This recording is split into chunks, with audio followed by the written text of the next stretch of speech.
Hy spinnekop is 'n vleevanger, jy weet so groot so 'n vleevanger. Dis 'n moerse pokkie, sit so op my skouer. Ek spring onder hy spinnekop uit. Ek spring onder hom uit. Nou kom ek verduidelik vir jou hoe mooi lyk dit. My speelkas staan hier, my dubbelbed staan hier. Ek het van die speelkas af oor my dubbelbed. By die venster staan ek. Had ek nie 'n woord uitkry nie. Ek kan nie 'n woord uitkry, ek gil. My maale bly aan die ander kant van die huis. Die ander kant van die huis. Had ek nie 'n woord uitkry. Kokkel.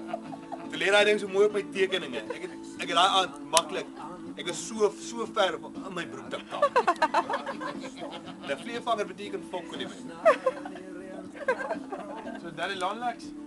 Nee, dis nog reg. Ek het groot om haarskeer wat onder my bed verby hardloop. Had ek so toe. Maar dan moet my kamer rond.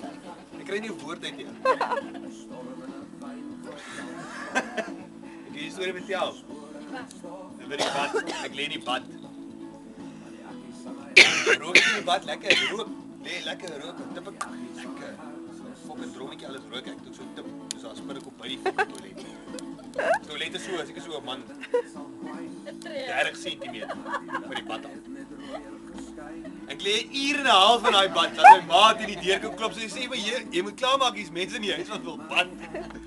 Ek kan nie woord, ek my ma laat er inkom. Ek sê wat die fok het jy gesê? Daar's 'n spinnekop. My ma die spinnekop doodmaak.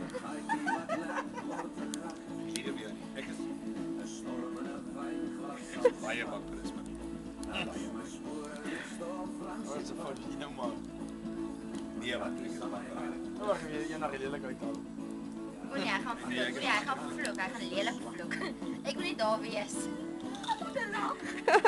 Jy sê dit van my voor die tyd.